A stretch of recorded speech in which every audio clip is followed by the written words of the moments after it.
نحمده ونصلي ونسلم على رسوله الكريم اما بعد فاعوذ بالله من الشیطان الرجیم بسم اللہ الرحمن الرحیم علم یعلم بأن اللہ یرا صدق اللہ مولانا العظیم وبلغنا علی رسولہ النبی الکریم الامین المکین الرؤوف الرحیم صدیق عکس حسن کمال محمد است، فاروق ذل جاہ جلال محمد است، عثمان ضیاء شمع جمال محمد است، حیدر بہار باغ خصال محمد است۔ اللہ وحدہ لا شریک کی بے شمار حمد و صلات، درود آقا نامدار احمد مجتبی محمد مصطفیٰ صلی اللہ تعالی وسلم کی ذات ببرکات پر۔ اللہ رب العالمین نے اپنے بندوں کو یہی فرمایا کہ اے انسان، علم یعلم بأن اللہ یرا، کیا تو یہ نہیں دیکھتا کہ تجھے اللہ دیکھ رہا ہے؟ حالانکہ کوئی فعل، کوئی کام جب انسان کرتا ہے تو اللہ تعالیٰ انسان کے دلوں کو، انسان کے افعال کو، اعمال کو جانتا ہے، مگر انسان جب بھی کوئی عمل کرتا ہے تو وہ اس عمل میں اللہ کی رضا کو چاہتا ہے یا اللہ کی رضا کے لیے کرتا ہے، تو اس کی نیت اور اس کا مقصود خدا تعالیٰ کی رضا ہوتی ہے، اور وہ کہتا ہے کہ میرے عمل کو خدا تعالیٰ دیکھتا ہے۔ تو اس لیے کہا، حضرت عمر بن خطاب رضی اللہ تعالیٰ عنہ فرماتے ہیں جب کوئی انسان کوئی نیک عمل کرتا ہے یا کوئی نیک عمل کی طرف متوجہ ہوتا ہے تو اللہ تعالیٰ اس کے ہر عمل کو اور ہر اس کے کوشش کو، کاوش کو اللہ تعالیٰ جانتا ہے۔ تو اس لیے رب کریم نے فرمایا، انسان علم یعلم بأن اللہ یرا، کیا تو نے نہیں دیکھا کہ تیرے ہر عمل اور ہر فعل کو خدا تعالیٰ دیکھتا ہے؟ تو انسان جب کسی عمل کی طرف متوجہ ہوتا ہے، جب کسی عمل کو کرتا ہے تو اس کی مقصود خدا کی رضا، خدا کا طالب اور خدا کی رضا کے لیے وہ عمل کرتا ہے۔ تو اس سے پتہ چلا کہ کوئی بھی فعل، کوئی بھی عمل جب انسان کرتا ہے تو اس کے لیے اللہ کی رضا اور اللہ کی طلب اس کے دل کے اندر ہوتی ہے۔ تو اس لیے کہا کہ الحیاء من الایمان، حیا ایمان کا ایک حصہ ہے۔ اب حیا اور ایمان یہ دونوں آپس کے اندر لازم ملزوم ہیں،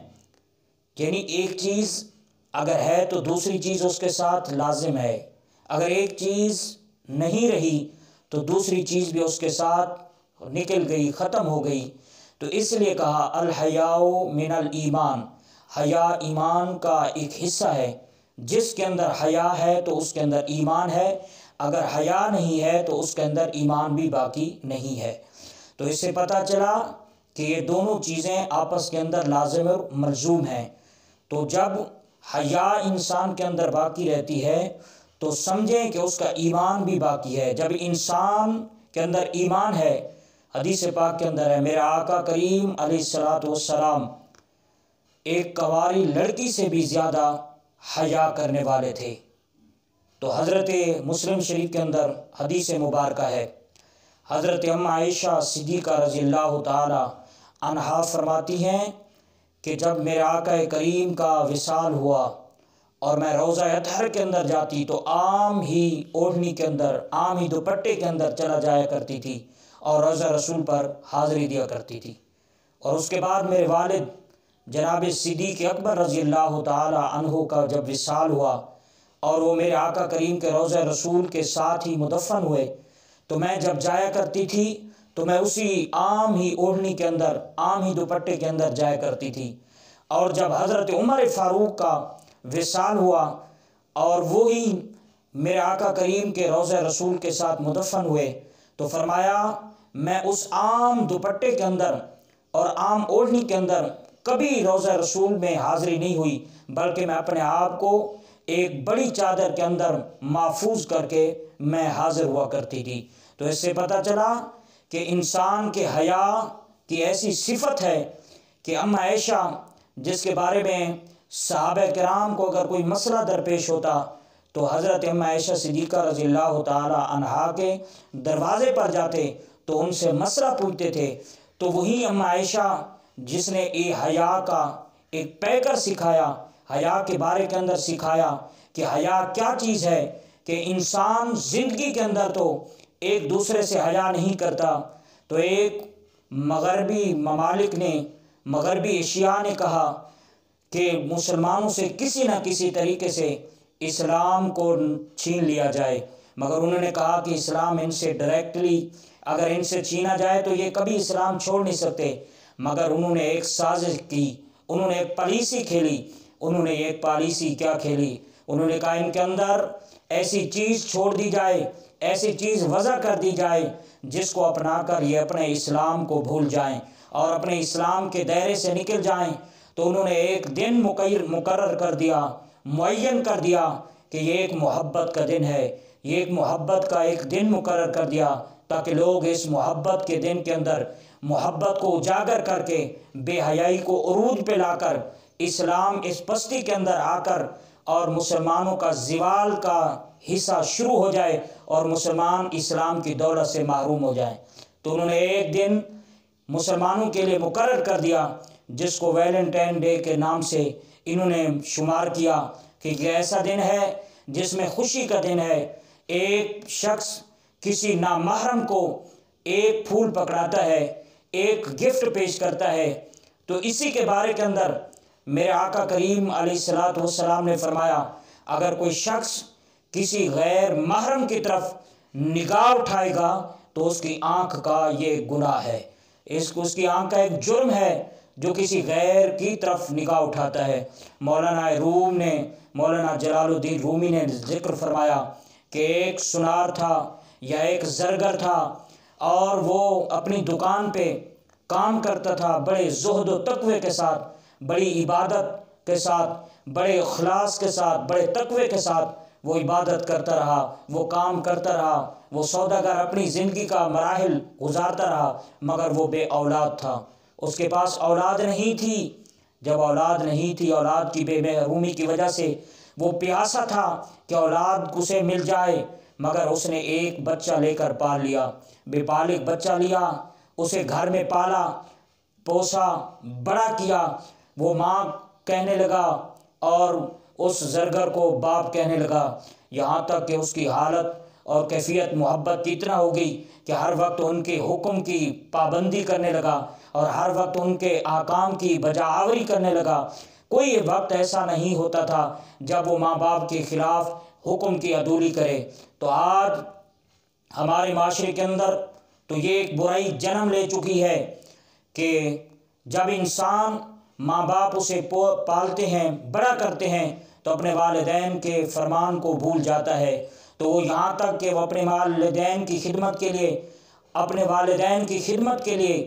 ایک شخص کو مقرر کرتا ہے اور تاکہ وہ والدین کی خدمت کرے اور والدین کو اور کھلائے پلائے اور ایک دن کے اندر آ کر اسے محبت کا پیغام دیتا ہے جسے مدر ڈے بھی کہا جاتا ہے، اور اس دن کے اندر آ کر ماں سے ایک سے محبت کرتا ہے، تو سال کے 359 اور 64 دن کہاں جائیں گے؟ جس لیے میرے آقا کریم نے فرمایا اگر میں عشاء کی نماز میں ہوتا اور میری ماں بلاتی تو میں نماز توڑ کر میں اپنی ماں کی بارگاہ میں حاضر ہو جاتا۔ لوگوں، اس معاشرے کے اندر ہمیں مغربی اشیاء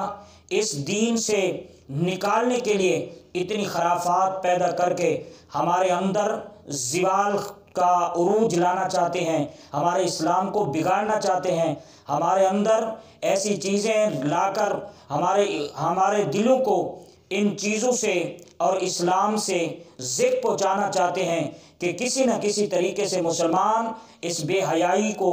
اپنا کر وہ اس سے نکل جائیں۔ تو وہ زرگر جس نے ایک بچہ لے کر پالا، جوان ہو گیا، خوبصورت تھا، مگر اس کی خوبصورتی اتنا تھی، ہر وقت ماں باپ اس پر شائستہ ہوتے تھے، فریفتہ ہوتے تھے، ہر وقت اس کی محبت کے اندر۔ مگر ایک دن وہ زرگر دکان پر بیٹھے، چند کنگن بنائے، چند زیور بنائے، مگر ایک نامحرم عورت نے آ کر کہا کہ اے نوجوان، یہی جو ہاتھ سے بنائے ہیں مجھے اپنے ہاتھوں سے پہنا دے۔ جب وہ ہاتھوں سے پہنانے لگا، اسے پہنایا تو اس کے دل کے اندر فطور پیدا ہو گیا،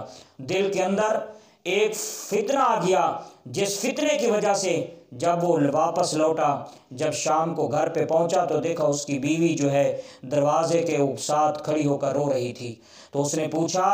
کیا ہوا تمہیں، کس وجہ سے رو رہی ہو، تمہیں کیا معاملہ پیش آیا؟ تو وہ رو کر کہنے لگی جسے ہم نے محبت سے پالا تھا، محبت سے پوسا تھا، آج اس نے میرا ہاتھ اس نیت سے، ایسی نیت سے ہاتھ میرا تھمایا ہے جس کی وجہ سے آج مجھ پر ایسی حالت اور کیفیت مجھ پر طاری ہو چکی ہے، آج اس کی نیت بری ہو چکی ہے، بری نیت سے میرا ہاتھ تھمایا ہے۔ اسی وجہ سے اس زرگر کے آنکھوں میں آنسو آ گئے، فرمایا قصور اس کا نہیں، قصور تو یہ میرا ہے، کیونکہ میں نے آج غیر محرم کا ہاتھ تھمایا تھا اور میرے دل کے اندر ایک فطور پیدا ہوا تھا، اسی فطور کی بنا پر آج جو میں نے عمل کیا ہے رب نے مجھے دکھا دیا ہے۔ تو اس لیے معاشرے کے اندر ایک ہی چیز پیدا کر کے انسان کو ایسا رلایا جاتا ہے کہ وہ والدین جو اپنی اولاد کی ہر وقت خدمت کرتے ہیں، ہر جائز ناجائز اپنی اولاد کی فرمائشیں پوری کرتے ہیں، وہ اولاد ان کے بڑھاپے کا سہارا بننے کے بجائے انہیں چھوڑ کر چلا جاتا ہے۔ تو اس لیے میرے آقا کریم نے فرمایا حیا ایک ایمان کا ایک حصہ ہے۔ ایمان کا حصہ کیوں قرار دیا؟ فرمایا جب تک حیا ہے،